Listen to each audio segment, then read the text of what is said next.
Hey, what's up, you marks? I said last week that I was going to do a long-form video in my first video of my series, Wrestling Moments That Live Rent-Free in Our Head. If you're ADHD like me, and best believe I am, it's actually been clinically diagnosed. I didn't diagnose myself and put it on fucking TikTok and social media, and make it my whole entire fucking personality. But if you are like me, you sit and think about the dumbest shit, right? Whether you're sitting in traffic, you're sitting at the doctor's office by yourself, or whatever quiet establishment you may be, you live inside your head. Some of your internal thoughts may be thinking about how you want to throw your mother-in-law into traffic, or how you can become a manager of a micro wrestling federation. Maybe that's just me. But since I am a wrestling fan, much like you, I think about the dumbest shit throughout the history of me watching pro wrestling. I've been watching pro wrestling since I was 5 or 6 years old, so that puts me at like 35, 36 years, longer than most of you have been alive. And I have a vast knowledge, so I think about a lot of shit. In the first video of my series, I'm going to talk about the chair shot heard around the world. That's right, the chair shot that broke up Sierra, Hotel, India, Echo, Lima, Delta, The Shield. If you don't know who The Shield are, well, they have Google for a reason. There's plenty of YouTube videos out there that do documentaries on The Shield. I said I have ADHD. I do not have autism, so I can't give you every waking detail of The Shield. Yeah, I know. I can't even remember where the fuck I put my car keys or what I had for breakfast this morning. But they want me to fucking give them a whole history of a wrestling faction? To cut to the actual chase here, I'm going to talk about the ripple effect and why it lives rent-free in our head. The reason it lives rent-free in my head is the simple fact that it caused a ripple effect that we had to still deal with literally a few nights ago. Well, let's back it up. Literally, the Shield were the most beloved faction, probably one of the most dominant of all time. One can make arguments. Yeah, I know. Four Horsemen, the Hart Foundation, DX, NWO. I'm not here to argue that. Just saying that arguably, and some people think that they are the most dominant faction of all time.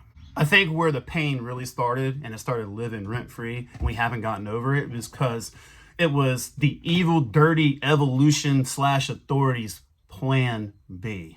No, not that plan B. Not the plan B your mother should have used, or the plan B you should be using so you won't procreate. Plan B, meaning, hey, we lost, but guess what? We're gonna use Seth Rollins' ambition to get him to turn on his own brothers. We hated it, because why break up a good thing? The Shield was rolling. They were winning championships, and they were headlining pay-per-views, PLEs, against some of the top tag teams of the time, and singles matches as well. But I think we also hated it because out of that group came Roman Reigns, the big dog. The guy was overhyped.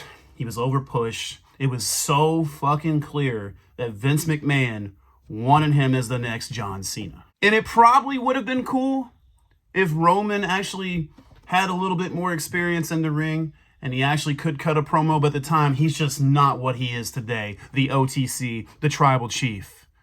Your tribal chief. And if it wasn't for the Shield breaking up, we didn't have to endure this big dog persona for 9, 10 years or whatever, 8 years, whatever it was. Yeah, I know. We felt a little bad for him when his cancer came back, and we kind of mildly cheered for him when it went into remission. But still, all in all those years, he was treated as if they a scapegoat and we knew, well, the fucking internet wrestling community really hated him, but you can tell in the audience hated him too. And when he became the OTC, we were mad because this should have been the guy all along. This should have been the guy that delivered the chair shot to Rollins, not the other way around. But what we liked coming out of the Shield was Seth Rollins. I mean, he went into the Authority. He had J&J Security. Then he cashed in the Money in the Bank, heist of the century. But what we didn't like, after the Authority kind of folded and it went away, and Seth Rollins was kind of left floating out there into nothingness with a gimmick that really wasn't resonating with fans, and then they had to do a Shield reunion, and he was kind of bland, kind of vanilla on the mic as far as personality. And I think we were kind of mad at that as well. But remember, who he is now and how he became that was two different things. But eventually he righted the ship, and he had a little bit more creative flow in the booking and the writing. We got the visionary, the revolutionary, the architect, Seth freaking Rollins of today. Now, this is where most of us split off. Let's fast forward to WrestleMania 40. Last year, Roman Reigns, Cody Rhodes. They had a tag match. Roman teaming up with The Rock, Cody teaming up with Seth Rollins. Seth and Cody lost. Bloodline rules. Despite Cody having the odds stacked against him, thank God he had friends to come to his rescue. Well, one of them really wasn't really one of his friends, as you see a couple nights ago. But where we split, Roman had the match won. He had Cody dead to rights with the chair. Instead, he turns his attention to Seth.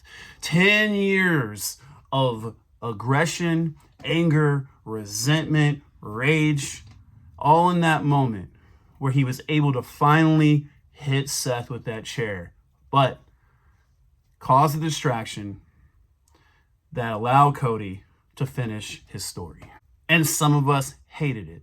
We wanted Roman to continue his 5 years of dominance, remaining the tribal chief, remaining the OTC.